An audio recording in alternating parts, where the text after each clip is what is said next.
आप लोग अगर 10th पास कर चुके हैं, फर्स्ट डिवीजन है, सेकंड डिवीजन है या थर्ड डिवीजन भी अगर है तो आप इस ऑल इंडिया की वैकेंसी को जरूर भर सकते हैं। वो 15 नवंबर 2022 से पहले बता देगा। कितना अच्छा तो है, इस साल ही आप लोग का जॉब लग जाएगा अगर आप थोड़ा सा प्रिपेयर होंगे, थोड़ा सा अपने आप। और ऐसा कोई जरूरी नहीं है कि आपका 80% वाले का ही बन जाएगा और 70% वाले का नहीं बन पाएगा।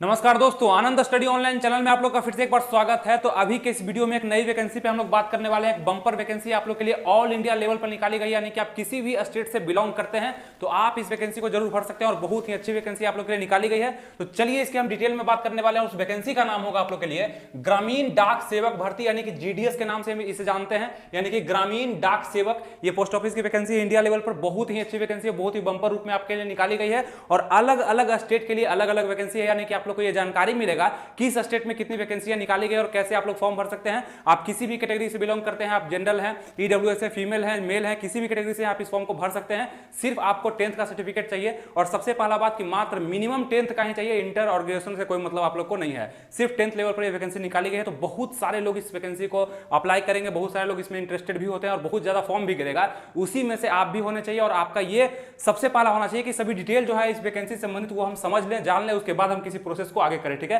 क्योंकि आप लोग एक वैकेंसी तो भरते नहीं, बहुत ज्यादा वैकेंसी भरते हैं, तो इसको भरने से पहले इसकी प्रक्रिया को आप लोग जान लीजिए। 2022 की वैकेंसी निकाली गई है। ठीक है, जो वैकेंसी है ऑल इंडिया वैकेंसी है। सबसे पहले तो ये क्लियर हो गया, ऑल स्टेट के लोग इसको भर सकते हैं, कहीं से भी, भारत में कहीं से भी। ठीक है, इसी के बारे में हम लोग डिटेल से जब जानेंगे तो क्या क्या देखेंगे। सबसे पहले टोटल पोस्ट को से देखेंगे और किस जगह से कितनी वैकेंसियां निकाली गई है, किस स्टेट से कितनी वैकेंसियां हैं उसको समझेंगे हम लोग। उसके बाद फॉर्म डेट को समझेंगे, एज लिमिट को समझेंगे, कब से एज काउंट हो रहा है, किस तरीके से काउंट किया जा रहा है, कितने लोग इसमें आएंगे, कितने लोग इसमें नहीं आ पाएंगे, उसको भी समझेंगे। क्वालिफिकेशन को समझेंगे, क्वालिफिकेशन क्या मांगा गया है और क्या क्या क्राइटेरिया आपसे मांगा जा सकता है इस फॉर्म के लिए। ठीक है, उसके बाद समझेंगे फॉर्म फिलअप का साइट क्या है, सिलेक्शन प्रोसेस क्या है, इसमें किस तरह से आप लोग का सिलेक्शन होगा, काफी डिटेल में हम लोग समझेंगे और अच्छे से सिर्फ आपको वीडियो में बने रहना है अगर आप लोग नए हैं तब। ठीक है, सैलरी संबंधित समझेंगे क्योंकि इसमें सबसे ज्यादा तो इंपॉर्टेंट है कि इसमें सैलरी कितना मिलेगा, हमारा काम कैसा होगा, जॉब के बाद काम कैसा होगा, क्योंकि ये जो जॉब है ना, मतलब यहाँ पे आप लोग को एग्जाम नहीं लिया जाएगा। ठीक है, इसलिए थोड़ा सा ज्यादा पॉपुलर हो जाता है और ज्यादा इजी हो जाता है, लोग का इंटरेस्ट होता है कि चलो एग्जाम तो है नहीं, भरने में क्या दिक्कत है, भर देते हैं। ठीक है, और बहुत कम पैसा भी लग रहा है भरने में, इस चीज पे भी देखेंगे, काम को भी आराम समझने वाले हैं। तो चलिए इससे हम शुरुआत करते हैं। सबसे पहले टोटल पोस्ट का अगर हम बात कर लें तो 38,926, यानी कि करीब करीब 39,000 पोस्ट आपके लिए निकाला गया है ऑल इंडिया लेवल पे और काफी अच्छा पोस्ट है, कोई दिक्कत नहीं है। यहाँ पे अलग अलग स्टेट, आप जिस भी स्टेट से बिलोंग करते हैं, बिहार के हैं, झारखंड के हैं, यूपी के हैं, आपको हम एक स्क्रीनशॉट देंगे, वहां से देख करके आप देख लीजिएगा आपके लिए कितना पोस्ट है। आप जनरल हैं, ईडब्ल्यूएस हैं, ओबीसी हैं, एससी एसटी हैं या आप विकलांग हैं, किसी भी श्रेणी में अगर आप हैं उसमें अलग अलग दिया गया। ठीक है, तो आप देख लीजिएगा। चलिए अब अगर बात करते हैं कि फॉर्म डेट इसका कब से भराना स्टार्ट हो गया और कब से आप लोग इसको अप्लाई करना शुरू कर सकते हैं, अप्लाई कर सकते हैं, तो 2 मई 2022 मतलब कि अभी से फॉर्म स्टार्ट हो चुका है भराना। आप भर सकते हैं इसको जाकर के, कोई भी दिक्कत आपको नहीं आएगा। ठीक है, और कितना पैसा लगेगा भरने में वो सभी हम बात करने वाले हैं। तो 5 जून 2022 तक इसका लास्ट डेट दिया गया इस फॉर्म को भरने का। ठीक है, तो इसके अंदर आप लोग ये डेट को कहीं पे लिख लीजिए कॉपी में और उसके पहले आप जरूर इसको भर दीजिएगा अच्छे से। खुद से भी भर सकते हैं या अपने नजदीकी साइबर कैफे से भी जाकर भरवा सकते हैं। 30, 40, 50 रुपया लेगा भरने में, कोई दिक्कत नहीं, उससे भी आप भरवा सकते हैं। लेकिन एक चीज नेसेसरी है कि हर एक चीज वहां पे डाटा जो आप दीजिएगा उसको वो सटीक होना चाहिए, क्योंकि आपसे जब डॉक्यूमेंट वेरिफिकेशन में चेक किया जाएगा तो गलत होगा तो आपका सिलेक्शन नहीं हो पाएगा। ठीक है, तो ऐसे ही इसमें एग्जाम में है और भी आप दिक्कत करिएगा तो वहां पे सिलेक्शन में दिक्कत आ सकता है। ठीक है, वो सब चीज अपना ओरिजिनल अच्छा से भरिएगा। ठीक है, आगे अगर हम बात करते हैं इसमें एज कितना मांगा गया है, तो मिनिमम एज का जो बात किया गया है इसमें 18। अगर आपका 18 हो गया है, यानी कि आप 18 साल के हो चुके हैं, 10th भी पास कर लिया और 18 साल के आप हो चुके हैं, तब इस फॉर्म को भर दिया। कम से कम मिनिमम और मैक्सिमम 40 रखा गया है, लेकिन ये मैक्सिमम बदलता है अलग अलग कैटेगरी पे अलग अलग। देखिए कैसे इसमें छूट दिया गया है। अगर ओबीसी से आप बिलोंग करते हैं तो आपको 3 साल का छूट दिया जाता है, यानी कि 43 वर्ष। मैक्सिमम कितना हो जाएगा? 43। मिनिमम तो 18 सबके लिए है, लड़की हो लड़का हो सबके लिए, लेकिन कैटेगरी वाइज छूट दिया गया है 3 साल का ओबीसी में, एससी एसटी में 5 साल का छूट दिया गया है। और जो दिव्यांग है यहाँ पे, मतलब विकलांग है, वो उस कैटेगरी से आते हैं तो यहाँ पे उनको 10 साल का छूट दिया गया है। और 40% विकलांगता अगर उसमें 40% से ज्यादा है तब इस चीज को मतलब इसका लाभ उठा पाएंगे। ठीक है, ये जो वर्ष यहाँ पे दिख रहा है तो 10 साल का हो गया। ओबीसी में अगर मतलब दिव्यांग है और ओबीसी कैटेगरी में है तो उसको 13 साल का छूट है। ऐसे नॉर्मल ओबीसी में है तो 3 साल का, और दिव्यांग में अगर ओबीसी में है तो आपके लिए 13 साल का छूट है, यानी कि 40 + 13 इतना वर्ष तक आप इस फॉर्म को अभी भी डाल सकते हैं। ठीक है, कितना ज्यादा छूट दिया गया। एससी एसटी में देखेंगे तो 15 साल का, यानी कि एससी एसटी में अगर दिव्यांग है तो 15 साल का, ऐसे आप देखेंगे तो 5 साल का छूट है। तो ये नॉर्मल चीज जो एज से संबंधित है, आप लोग क्लियर हो गए इस चीज को लेकर के, तो इसको अच्छे से समझ लीजिएगा और जाकर फॉर्म को जरूर अप्लाई करिएगा। और मिनिमम जो है 18 रखा गया। ठीक है, आगे अगर देखते हैं हम लोग तो एज अगर काउंट होगा तो कहां से होगा, जैसे कि आप इस फॉर्म को भर सकते हैं तो कितने कब से एज जो है काउंट किया जा रहा है, तो लास्ट डेट यानी कि फॉर्म का जो लास्ट डेट है भराने का, सब में ऐसा नहीं होता है, सब फॉर्म में अलग अलग होता है। ठीक है, यहां पे देखेंगे कि लास्ट डेट जो है 5 जून 2022 जो इंड है इसका, इससे पहले आपका अगर मतलब 18 हो गया तब आप भर सकते हैं इस फॉर्म को, कोई दिक्कत नहीं है। ठीक है, अगर 5 जून के बाद आपका 18 होगा तो फॉर्म का डेट भी खत्म हो जाएगा और आप 18 के हो भी गए तो फिर कोई फर्क नहीं पड़ता है। ठीक है, उससे पहले पहले अगर आप 18 के हो जाते हैं, मतलब होता है ना कि किसी का 18 होने में मात्र 10 दिन बाकी होगा, 15 दिन बाकी होगा, तो आराम से इस फॉर्म को भर सकता है। 5 जून से पहले आपका 18 वर्ष पूरा हो जाना चाहिए सर्टिफिकेट के अनुसार, यानी कि मैट्रिक में जो सर्टिफिकेट में आप डेट ऑफ बर्थ दिए हैं उसके अनुसार। ठीक, क्लियर हो गया। आगे चलते हैं, यहां तक आप लोग समझ गए। क्वालिफिकेशन अगर समझे कि क्या क्वालिफिकेशन इसमें मांगा जा रहा है इस फॉर्म को भरने के लिए, तो सबसे पहले देखेंगे 10th पास आपके लिए होना जरूरी है, मतलब किसी भी बोर्ड से, प्रमाणित बोर्ड से, यानी कि किसी भी स्टेट से। सबसे पहले तो है किसी भी स्टेट से, आप भारत के किसी भी स्टेट से अगर क्वालिफाई हैं, 10th पास कर चुके हैं, 3rd डिवीजन है, 2nd डिवीजन है, 1st डिवीजन है, सिर्फ पास है, कहीं भी क्रॉस नहीं लगा है, रेड मार्क नहीं लगा है, तो आप इस फॉर्म को आराम से भर सकते हैं। ठीक है, आपसे एग्जाम नहीं लिया जाएगा, आगे हम बताते हैं उसमें फॉर्म, और किसी भी बोर्ड से आप इसको भर सकते हैं, सिर्फ 10th पास आपको बता ही दिए। उसके बाद देखेंगे थोड़ा सा क्राइटेरिया इसमें दिया गया कि मैथ और इंग्लिश उसमें कंपलसरी होना चाहिए, मैथ इंग्लिश लेकर के करते हैं। तो बाकी हम ऐसे देखेंगे तो नॉर्मल 10th पास जो भी करते हैं मैक्सिमम लोग, सभी लोग, वो मैथ और इंग्लिश उनका सब्जेक्ट में रहता ही है, क्योंकि उस समय तक कंपलसरी रहता है, आप उसको अलग से ले नहीं सकते हैं सब्जेक्ट को, तो सभी लोग कह सकते हैं इस फॉर्म को भर सकते हैं, कोई दिक्कत नहीं है।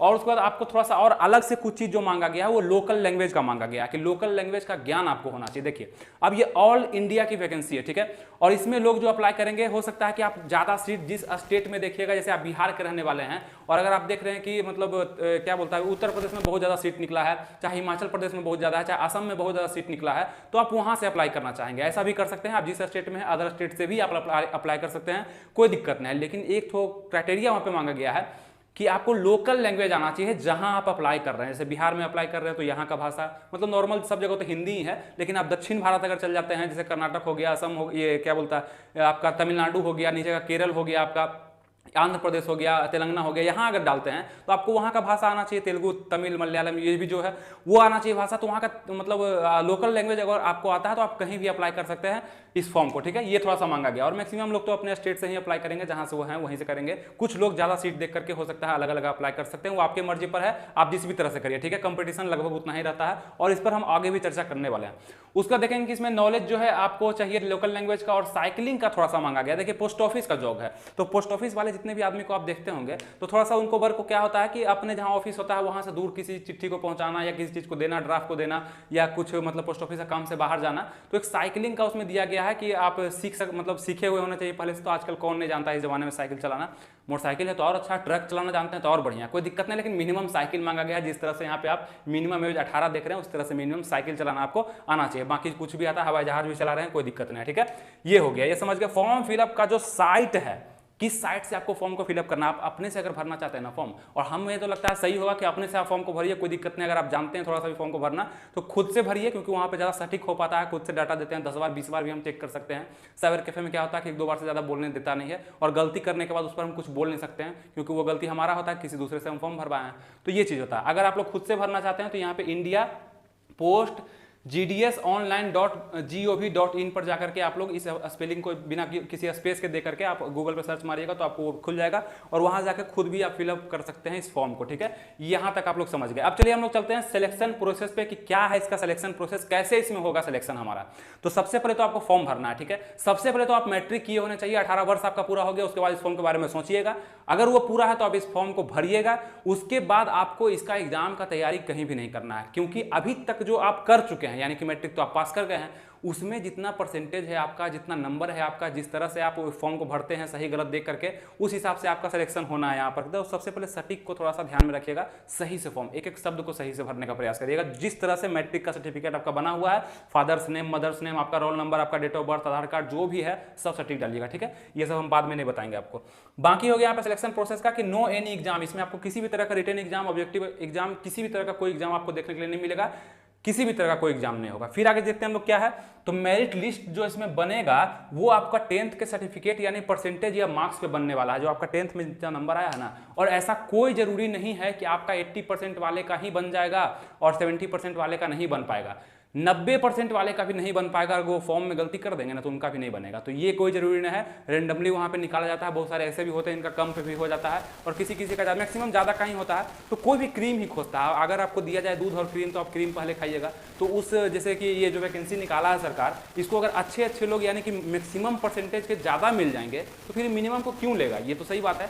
लेकिन आपको फॉर्म डालना है इसलिए क्योंकि संभावना वहाँ पे बना रहता है। अगर उसको संजोग से नहीं मिल पाया, हो सकता है इस साल मैट्रिक का रिजल्ट अच्छा नहीं आया होगा, पिछले साल भी अच्छा नहीं आया होगा, तो आपको लग रहा है कि 90% वाले हैं ही नहीं, 80% वाले हैं ही नहीं, तो 60-70 का चांस बनता है कि नहीं बनता।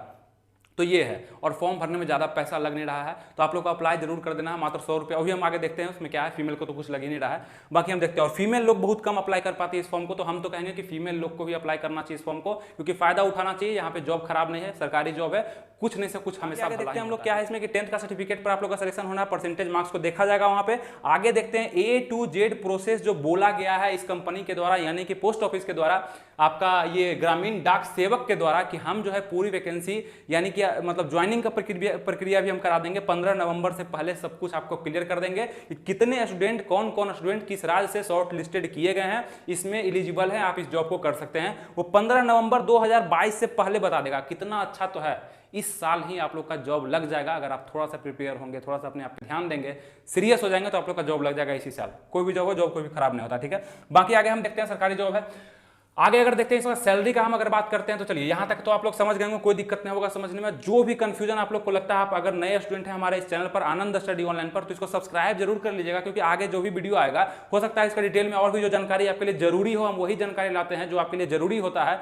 वो अगर लाए तो आपके पास सबसे पहले पहुंच जाए। नोटिफिकेशन भी ऑन करके रखिएगा और सब्सक्राइब भी कर लीजिएगा, क्योंकि जो भी जानकारी आएगा आप लोग के लिए मतलब हमेशा सटीक ही आएगा और आप लोग के लिए महत्वपूर्ण नहीं होगा, ठीक है। बाकी आगे देखते हैं हम लोग सैलरी से संबंधित कुछ समझ लेते हैं इसका।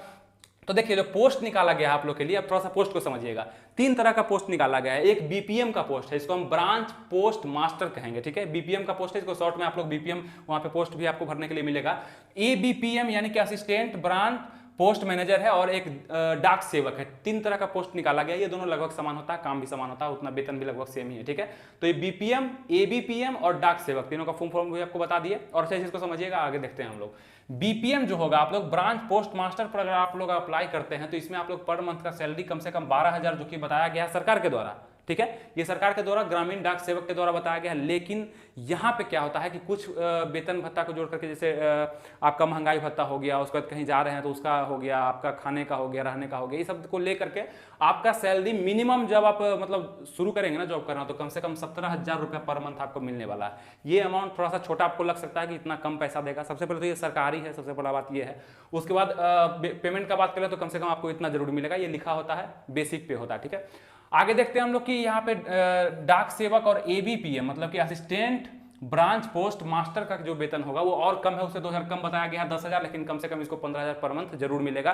तो कुछ करना भी तो आपको नहीं है, कुछ एग्जाम वगैरह भी नहीं है, और मेरे हिसाब से तो इसमें एग्जाम रहना चाहिए था। अगर एग्जाम नहीं है तो ये मतलब बहुत ज़्यादा शुद्धता और बहुत ज़्यादा पारदर्शिता नहीं है इसमें, क्योंकि पता नहीं किसका हो जाएगा परसेंटेज। तो आजकल जानते हैं कि मतलब लाना आसान हो गया है, कोई भी चोरी करके भी ले आता है, 90, 95, 99 जो भी होता है, और बहुत पढ़े लिखे का भी मतलब 60-70 भी नहीं आ पाता, ये चीज़ होता है। तो वो तो कोई क्राइटेरिया नहीं हुआ, मापदंड नहीं हुआ सही तरीके से मापने का, कि हम इसको माप लिए कि 60% वाला है तो कम पढ़ा लिखा है, 90% वाला तो ज़्यादा पढ़ा लिखा है। एग्जाम इसको लेना चाहिए था, लेकिन नहीं लेता है, इसका नियम नहीं है कभी लेने का, तो इसमें हम कुछ नहीं बोल सकते हैं। लेकिन इसको अगर सही तरीके से आदमी को चुनना है तो छोटा सा भी एग्जाम, एक ही एग्जाम लेना चाहिए था, ठीक है, ये चीज़ होना चाहिए था। बाकी हम लोग आगे देखते हैं, इसके बारे में बात करते हैं। जॉब लोकेशन आप लोग को कहाँ मिलेगा, तो देखिए जिस स्टेट में आप लोग अप्लाई करेंगे, हो सकता है बिहार, झारखंड, उड़ीसा, पश्चिम बंगाल, आप उत्तर प्रदेश, कहीं भी आप अप्लाई करने वाले हैं इसको, तो आपका लोकल एरियाज में या विलेज में आप लोग को इसका लोकेशन मिलने वाला, वहीं पे काम दिया जाएगा आप लोग को। आप ग्रामीण क्षेत्र में रहने वाले हैं और लोगों के बीच में रहेंगे, लोगों को काम देखेंगे, और काफ़ी मजा भी आएगा आपको काम करने में, क्योंकि एक ही जगह आप जब जॉब करते हैं तो लोगों से पहचान हो जाता है और बढ़िया है। और एक चीज़ और बता दें कि इसका सैलरी जो भी यहाँ पे दिख रहा है, थोड़ा सा ऊपरी इनकम भी इसमें हो जाता है, दिक्कत आप लोग को नहीं होने वाला, ठीक है। अगर आप चाहते हैं कि मैट्रिक लेवल भी तो देखिएगा जॉब का, मैट्रिक लेवल का जॉब है, ग्रेजुएशन लेवल का तो है नहीं कि बहुत ज़्यादा सैलरी होगा, उस अनुसार काफ़ी अच्छे से जीवन यापन आप लोग का हो जाएगा, अगर आप इंटरेस्टेड हैं। और बहुत लोग को जरूरी होता है इस चीज़ का, ठीक है, तो जरूर ध्यान देंगे इस पर, ठीक। और कमेंट भी करिएगा जैसा आप लोग को लगता है जो हम बोल रहे हैं। स्टेट लोकल एरियाज में मिलेगा, विलेज में मिलेगा, काफ़ी मजा आएगा आपको काम करने में, लोकल आदमी के बीच में आपका समय गुजरेगा, ठीक है। और 5-6-7 घंटा का ड्यूटी है, कोई बड़ा काम नहीं है, एकदम आसान काम है, कोई हार्ड काम नहीं है, उसी अनुसार पैसा भी दे रहा है, काम भी उसी अनुसार है, कोई दिक्कत नहीं है, मजा का नौकरी है, ठीक है। बाकी आगे हम देखते हैं बीपीएम के बारे में। अगर हम जानते हैं तो ये हो गया आपका सैलरी के बारे में बता दिए। जॉब लोकेशन भी आप लोग को समझ में आ गया, जिस स्टेट में है वहां पे लोकल एरिया। बीपीएम के बारे में अगर हम देखते हैं, ब्रांच पोस्ट मास्टर के बारे में, तो खाता धारकों का इसका काम क्या होता है। सबसे पहले काम को समझिए। देखिए काम क्या होगा इसका, तीनों पोस्ट का अलग अलग काम है, तो वो भी हम समझ लेते हैं, थोड़ा सा ध्यान दीजिएगा। बीपीएम का काम क्या होगा कि खाता धारक जितने भी होंगे, देखिए अब क्या होता है ना कि पोस्ट ऑफिस जो हो गया ना एक पेमेंट बैंक के रूप में काम करने लगा, ठीक है। Indian post office payment bank के रूप में भी काम करने लगा है। इससे पैसे के भी लेन देन मतलब ज्यादा बढ़ गए हैं। पहले तो होता था ना कि चिट्ठी वगैरह पोस्ट ऑफिस में होता है, यहाँ से किताब भेजा गया वहां, तो उसको किस पोस्ट ऑफिस में देना है, किसके पास पहुंचाना है, तो वो पोस्ट मास्टर का काम था। कहीं से चिट्ठी आया है, कहीं से ज्वाइनिंग आया है, ज्वाइनिंग लेटर भी आप लोग के पास पोस्ट मास्टर ही लेके आता है, पोस्ट ऑफिस में ही आता है। तो इस तरह काम जो था पोस्ट ऑफिस का था। लेकिन अभी देख रहे हैं टेक्निकल थोड़ा ज्यादा हो रहा है ना, तो इंटरनेट से भी बहुत ज्यादा जुड़ चुका है पोस्ट ऑफिस, और यहाँ पे पैसे के लेन देन भी काफी ज्यादा किए जा रहे हैं। इंटरनेट बैंकिंग भी चल रहा है, ठीक है, इसको बैंक के तौर पर भी देखा जा रहा है। तो यही बोलना चाहेंगे आपको कि खाता धारक जितने भी इसके होंगे पोस्ट ऑफिस के, उसका पैसा का ऑनलाइन ऑफलाइन लेन देन जो करेगा, उसके लिए भी आपको बीपीएम में काम दिया जा सकता है। कि जैसे होता है किसी का, जैसे कि आपको ऑनलाइन ऑफलाइन जैसे कैश किसी को जमा करना है आपके पोस्ट ऑफिस में पैसा, तो आप उसके घर जाइएगा, कैश लेकर के वहां पे इंटरनेट से उसको चढ़ा दीजिएगा पैसा, वो भी, या वो आपके पास भी आ सकता है, वहां से भी हो जाएगा, कोई दिक्कत नहीं। इस तरह का आपको दिया जाएगा। डाक सेवाओं का वितरण जो कि पहले से चलते आ रहा है, तो वो आपको तो काम दिया ही जाएगा इसमें। डाक सेवा जितना भी है उसका वितरण कहाँ कैसे करना है, किसको देना है, ये सब चीज भी काम जो भी पोस्ट ऑफिस के अंतर्गत काम आता है, आप देखे होंगे पहले से भी, नहीं होगा तो थोड़ा सा गूगल मार लीजिएगा काम के बारे में, और यहाँ से भी आपको समझ में जरूर आ रहा होगा, ठीक है। ये भी हो गया। भारत सरकार की जितनी भी योजनाएं आती है, जैसे आप देख रहे हैं कि बहुत ज्यादा योजना जो है लागू किया जा रहा है, मोदी सरकार है, तो काफी ज्यादा योजनाएं जो है ग्रामीण क्षेत्रों में दिए जा रहे हैं। तो उसका लाभ और उसका सूचना कि क्या है इस योजना संबंधित, वो आप पोस्ट ऑफिस में जाकर के भी पता कर सकते हैं। और वहाँ के जितने भी मतलब अधिकारी हैं या वहाँ के जितने भी स्टाफ वगैरह हैं, उसको चाहिए कि लोगों में जागरूकता फैलाए, उसको बताए कि ये योजना मोदी सरकार की तरफ से, बिहार सरकार की तरफ से, केंद्र सरकार की तरफ से ये आ रहा है, इसका लाभ आप जरूर उठाइए। ये काम है, लेकिन करता उतना कोई नहीं है, सब तो बैठा ही रहता है, कहाँ कोई नजर आता है, अपना काम तो सही से करता नहीं है, ठीक है। तो यहाँ पे ये भी सुविधा आप लोग को मिल जाएगा। वो हर स्टेट का अलग अलग होगा। बिहार का हम बता रहे हैं कि उतना अच्छा से नहीं कर पाता है, बाकी स्टेट में तो अलग। भारत सरकार की योजनाएं घर घर तक पहुंचाना भी इसका बीपीएम का काम हो सकता है। और बीपीएम क्या है, ब्रांच पोस्ट मास्टर का सैलरी भी आपको बता दिए। आगे देखेंगे ABPM assistant branch post master का क्या काम है। तो स्टाम्प और स्टेशनरी के जितने भी सामान होते हैं यानी कि पोस्ट ऑफिस में, वो सब सेल करना। देखिए जैसे स्टाम्प होता है पोस्ट ऑफिस का, और कहीं जरूरत है कहीं पे देना है, परमानेंट जगह पे देना है, तो उसको सेल करना, लाना ले जाना, उसका सही तरह से मेंटेनेंस करना, स्टेशनरी जितने भी पोस्ट ऑफिस में सामान वगैरह होते हैं उसको मैनेज करने का काम असिस्टेंट ब्रांच पोस्ट मास्टर का होता है, ये समझिएगा। और मार्केटिंग पर भी थोड़ा सा ध्यान, क्योंकि इंटरनेट मार्केटिंग हो गया है आजकल, थोड़ा सा बैंक के रूप में आपको बता रहे हैं कि उभर चुका है, तो उसके लिए भी पोस्टल प्रोडक्ट और सर्विसेज को भी ध्यान में रख करके मार्केटिंग करना इसका काम हो गया है। एबीपीएम का ये काम ये नहीं करेगा। और खाता खुलवाना, कैसे खुलाना है, क्या उसका सुविधा मिलेगा, सुविधाओं की जानकारी देना, ये सभी इसका काम है। उसके बाद नए नए क्षेत्र में भी इसको जाना पड़ सकता है, जैसे आईपीओ वगैरह होता है, एएसपीओ होता है, एसपीओ होता है, इसमें भी आपको काम दिया जा सकता है। ये सब थोड़ा सा अलग होता है, लेकिन इसमें भी आपको इसके तहत काम दिया जा सकता है अगर इसमें आप बहाल होते हैं तब, ठीक है। और यहाँ पे देखेंगे डाक सेवक है, तो इसका सेम एज एबीपीएम है, मतलब सैलरी भी देख रहे हैं सेम है और लगभग इसी के जैसा है। इसमें थोड़ा सा एक न्यू जोड़ा गया है जो कि है वर्क इन आरएमएस, मतलब रेलवे मेल सर्विसेज में आपको काम करने का मौका मिल सकता है। आप हो सकता है कि रेल मेल सर्विस में काम कर सकते हैं, रेलवे में भी आपको ड्यूटी दिया जा सकता है, कभी कभी हो सकता है ऐसा आपको मिल सकता है। ये नया इसमें जोड़ा गया है, तो ये कौन कर सकता है, डाक सेवक के द्वारा किया जा सकता है। और अभी जो आप लोग को स्क्रीनशॉट शो हो रहा है, इसमें आप लोग देख सकते हैं कि किस तरह से आपके राज्य का, आप किसी भी कैटेगरी से बिलोंग करते हैं, आप जनरल हैं, ईडब्ल्यूएस है, ओबीसी है, एससी एसटी है, चाहे दिव्यांग है, आप किसी भी कैटेगरी से बिलोंग करते हैं, आप देख सकते हैं यहाँ पे आपके लिए, आपके स्टेट में, जिस भी स्टेट में आप भरने वाले हैं, कितना सीट आपके लिए दिया गया है, इसका आप स्क्रीनशॉट लेकर के रख लीजिए। और जब भी आपको जरूरत पड़ती है इसे देख करके आप जरूर। लास्ट में बात कर लेते हैं कि इसमें फी कितना लग रहा है। तो जनरल है अगर आप लोग, ईडब्ल्यूएस है, ओबीसी है, अगर मेल हैं आप लोग, तो आप लोग को 100 रुपया इस फॉर्म को भरने के लिए आप लोग को देना होगा। खुद से भरते हैं तो इतना रुपया आपको बैंक से कटवाना होगा, या आप इसको कैश के रूप में आप अपने नजदीकी जो आपका साइबर कैफे है उसको दे सकते हैं, 30-40-50 रुपया एक्स्ट्रा लेगा, इस फॉर्म को भर देगा। अगर आप लोग किसी भी कैटेगरी से फीमेल हैं तो आप लोग को 1 भी रुपया नहीं लगेगा, फ्री में आप लोग फॉर्म भरिएगा। अगर आप लोग साइबर कैफे से भरिएगा तो 30-40 रुपया फिर से ले लेगा, मात्र 30-40 रुपया लेगा, फॉर्म को भर देगा। खुद से भरते हैं तो फ्री में भर पाएंगे। एससी एसटी हैं तो भी फ्री में भर सकते हैं, आप फीमेल हैं, मेल हैं, कोई भी हैं, फ्री में भर सकते हैं। और दिव्यांग जितने भी हैं उनको भी फ्री है। मात्र यहाँ पर जनरल, ईडब्ल्यूएस और ओबीसी मेल के लिए 100 रुपया यहाँ पे रेट रखा गया है इस फॉर्म को भरने के लिए। तो ये सारा चीज जो भी हम बताए हैं अभी इस पोस्ट से संबंधित, ग्रामीण डाक सेवक भर्ती संबंधित 2022 का ये भर्ती था, नया भर्ती, काफी अच्छा बंपर वैकेंसी है। इसको भरने के लिए जितने भी क्राइटेरिया थे वो सब आपको हम समझा चुके हैं। आगे जो भी जरूरी बातें होंगी इस पोस्ट से संबंधित वो जरूर आप वीडियो आपके लिए लाया जाएगा। जिस भी तरह का इंफॉर्मेशन या अपडेट कुछ भी आता है इससे संबंधित वो आपको हम जरूर बताएंगे। तो इससे हमारे चैनल से आप जरूर जुड़ के रहें, इसको सब्सक्राइब कर लें ताकि जो भी आगे वीडियो आएगा आपके पास सबसे पहले पहुंच पाएगा। और इस वीडियो से आप लोग अगर सब चीज समझ पाए हैं तो इसको एक लाइक जरूर कर दीजिएगा और अपने दोस्तों में भी शेयर कर दीजिएगा जिसको अभी तक पता नहीं होगा कि एक बम्पर वैकेंसी आपके लिए आ चुकी है। शेयर जरूर कर दीजिएगा इसको। तो फिर मिलेंगे आपके साथ नेक्स्ट वीडियो में इसी अंदाज के साथ। तब तक के लिए थैंक यू, जय हिंद।